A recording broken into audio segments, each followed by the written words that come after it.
السلام علیکم ورحمۃ اللہ وبرکاتہ۔ الحمد للہ رب العالمین والصلاة والسلام علی رسولہ الکریم، اما بعد فاعوذ باللہ من الشیطان الرجیم، بسم اللہ الرحمن الرحیم۔ یا بنی انہا ان تک مثقال حبۃ من خردل فتكن في صخرة أو في السماوات أو في الأرض يأتي بها الله إن الله لطيف خبير۔ يا بني أقم الصلاة وأمر بالمعروف وانه عن المنكر واصبر على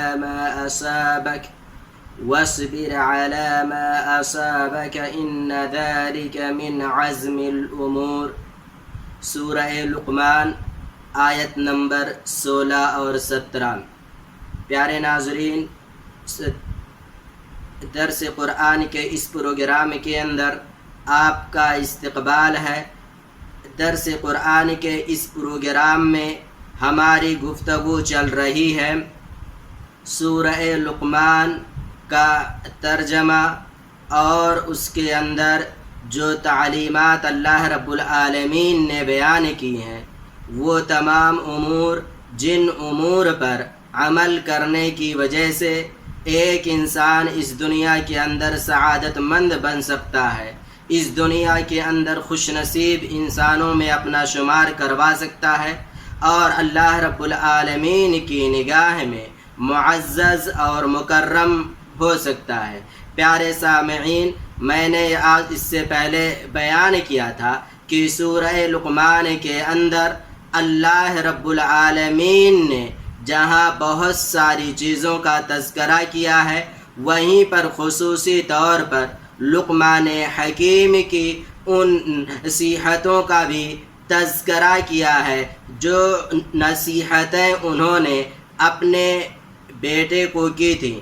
اس سے پہلے کچھ نصیحتوں کا تذکرہ آپ کے سامنے آ چکا ہے، اور انشاءاللہ آج کچھ نصیحتوں کا تذکرہ آپ کے سامنے کرنے کی کوشش کروں گا۔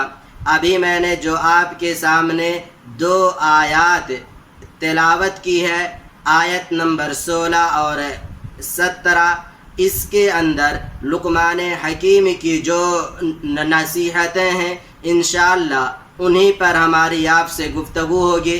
سب سے پہلے ہماری گفتگو اس طریقے سے ہوگی، ان دونوں آیات کے اندر جو الفاظ استعمال ہیں ان الفاظ کا معنی، اس کے بعد ان دونوں آیات کا ترجمہ آپ کے سامنے پیش کروں گا، پھر اخیر میں ان دونوں آیات سے جو تعلیمات ہمیں ملتی ہیں، اور اسی طریقے سے ان دونوں آیات کے اندر لقمان حکیم نے جو نصیحتیں اپنے بیٹے کو کی تھیں ان کا تذکرہ انشاءاللہ واضح انداز میں پیش کرنے کی کوشش کروں گا۔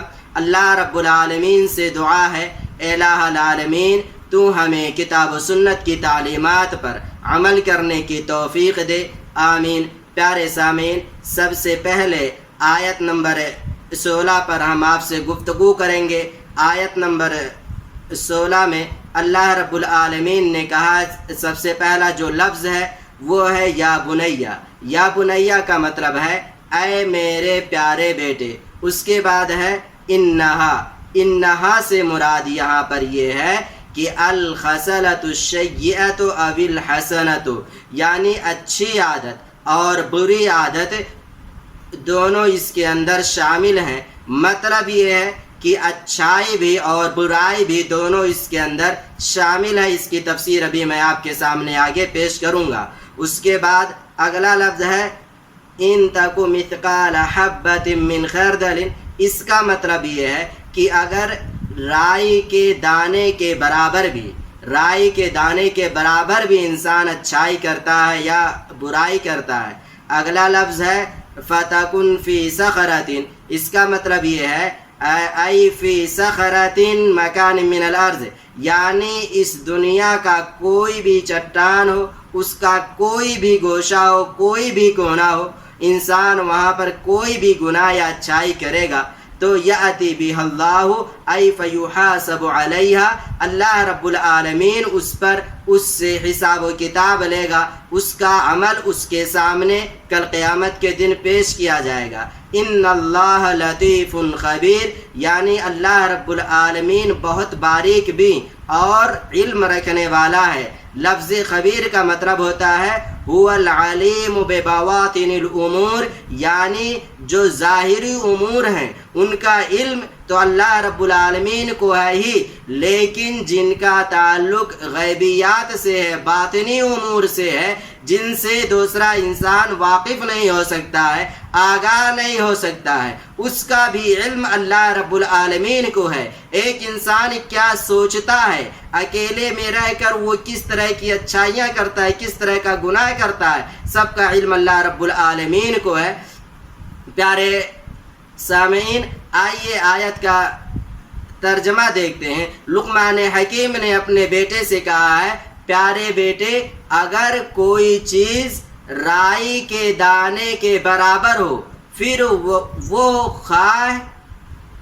وہ بھی خواہ کسی چٹان میں ہو یا آسمانوں میں ہو یا زمین میں ہو، اسے اللہ رب العالمین ضرور لے کر کے آئے گا۔ اللہ تبارک و تعالی بڑا باریک بین اور خبردار ہے۔ یہ ترجمہ میں نے احسن البیان سے پیش کیا ہے۔ پیارے سامعین، اب آئیے آیت کا جو مفہوم ہے یا آیت کی جو تفسیر ہو سکتی ہے وہ میں آپ کے سامنے پیش کرتا ہوں۔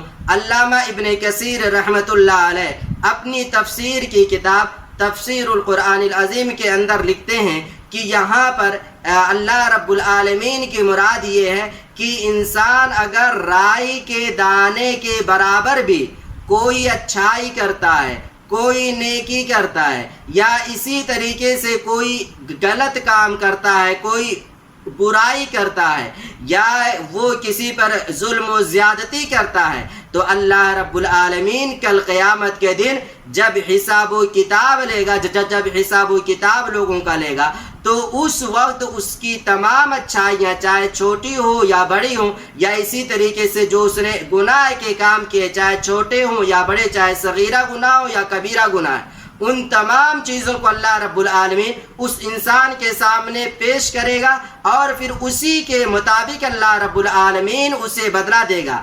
ایسا نہیں ہے کہ انسان اکیلے میں رہ کر کے تنہائی میں رہے اور پھر کوئی گناہ کا کام کر لے یا کوئی اچھائی کا کام کر لے، یا کسی وادی میں چلا جائے، کسی صحرا میں چلا جائے، یا کسی پہاڑ کے دامن میں چھپ کر کے وہ کوئی گناہ کا کام کرے اور وہ یہ تصور کرے کہ اللہ رب العالمین کو تو اس کا علم نہیں ہوگا کیونکہ اس قدر ڈھکی ہوئی یہ جگہ ہے، یہاں پر کس کو علم ہو سکتا ہے۔ ایسا نہیں ہے۔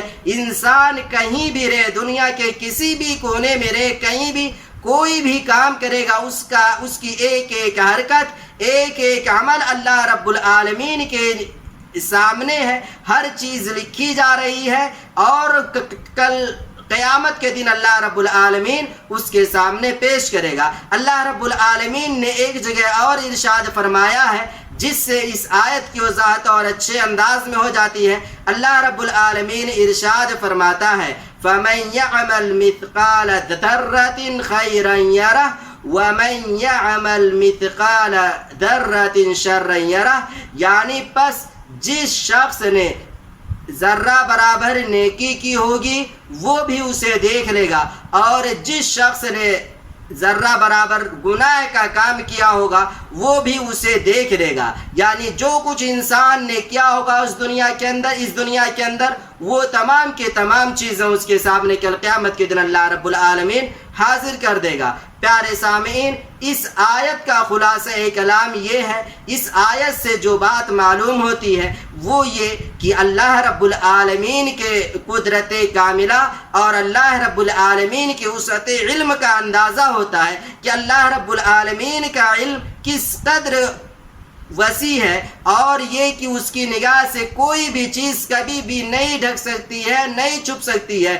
جو کچھ انسان کرے گا اسے اللہ رب العالمین کو لازمی طور پر ان تمام چیزوں کا علم ہوگا۔ ایسا نہیں ہے کہ اس کی نگاہ سے کوئی چیز ڈھکی ہوئی ہو، چھپی ہوئی ہو۔ اسی طریقے سے لقمان حکیم کی جو نصیحت اس آیت کے اندر اپنے بیٹے کو ہے، وہ انہوں نے یہ نصیحت کی ہے لقمان حکیم نے اپنے بیٹے کو کہ اے میرے پیارے بیٹے، تم یہ بات اپنے ذہن میں رکھ لو کہ تم جو کچھ بھی کرو گے اللہ رب العالمین کا اس کا علم ہے، یعنی اللہ رب العالمین کی تحتی میں تم ہو، اور اسی طریقے سے اس کی نگرانی میں تم ہو۔